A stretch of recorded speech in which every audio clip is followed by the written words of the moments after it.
ప్రేక్షకులకు నమస్కారం. ADN news TV మనదర్శి మన local channel. ADN news TV ప్రేక్షకులకు నమస్కారం. వార్తలు చదువుతుంది మీ ప్రసన్నారాం.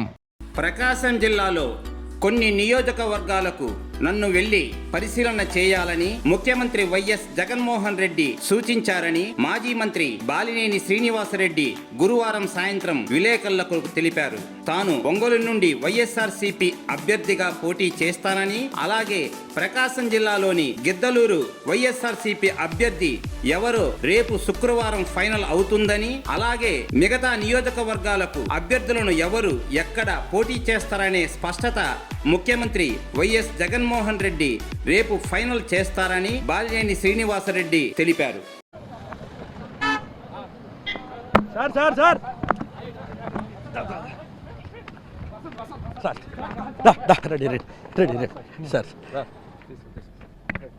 ఏంటి సార్ వివాదం నడుస్తూ ఉంది ఈ మధ్యకాలంలో, మీ పేరు పదే పదే తెరపైకి వస్తూ ఉంది. ఏంటి అసలు ఏం జరిగింది సార్? ఏం చర్చించారు సార్?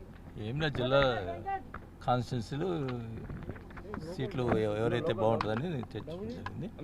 రేపు కొంత వర్క్ జరిగింది, రేపు ఫైనల్గా లిస్ట్ అనౌన్స్ చేస్తారు.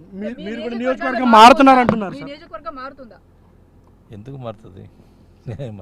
నేను ఒంగోలని పోటీ చేస్తాను. సరే, ఇళ్ల పట్టాల విషయంలో మీరు గతంలో కొన్ని కామెంట్స్ చేశారు. ఇళ్ల పట్టాలు ఇచ్చిన తర్వాత నేను పోటీ చేస్తానని చెప్పి, దానికి సంబంధించి క్లారిటీ వచ్చింది. 4 daysలో అమౌంట్ వేస్తామని చెప్పి సీఎం గారు హామీ ఇచ్చారు. కాన్స్టిట్యున్సీలకు సంబంధించి మార్పు పైన ఏమన్నా క్లారిటీ ఇచ్చారు సార్? కాన్స్టిట్యున్సీలకు సంబంధించి అని కొన్ని జరుగుతాయి, రేపు సీఎం గారు ఫైనల్ చేస్తారు. మీరు చెప్పారు సార్, మీరు నియోజకవర్గం మారుతారని కూడా చెప్తూ ఉన్నారు. నేను మారటం లేదు ఒంగోలు. నిన్నటి నుంచి అనేక దఫాలుగా సమావేశాలు అవుతా ఉన్నారు విజయసాయిరెడ్డి గారితో. ఏం జరిగింది? ఏం లేదు, నేను కొన్ని కాన్స్టిట్యున్సీని నన్ను పోయి చూడమని చెప్పి అన్నారు. దానికోసం నన్ను పిలుపెట్టింది, చూస్తాను.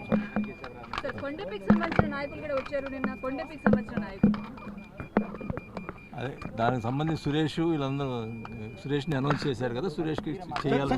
సార్ మీరు గిద్దలూరుకి సంబంధించిన మీ నాయకులు కూడా మీరు రమ్మని చెప్పారని తెలిసింది. ఏంటి సార్ గిద్దలూరుకి సంబంధించి నియోజకవర్గాల్లో? ఇవన్నీ రమ్మని చెప్పలేదు, వాళ్ళే వస్తారు. మీ అనుచరులంతా కూడా వచ్చారనేది మామూలుగా వస్తారు, దానికి ఏం ప్రాబ్లం లేదు. టికెట్లన్నీ కూడా గిద్దలూరుకి సంబంధించి ఏమన్నా క్లారిటీ వచ్చిందా సార్? అన్నారాం బాబు గారు పోటీ చేయని ప్రకటించారు ఇప్పటికీ. ఏమన్నా దానికి క్యాండిడేట్ రేపు ఫైనల్ అయిపోతుంది. Okay sir.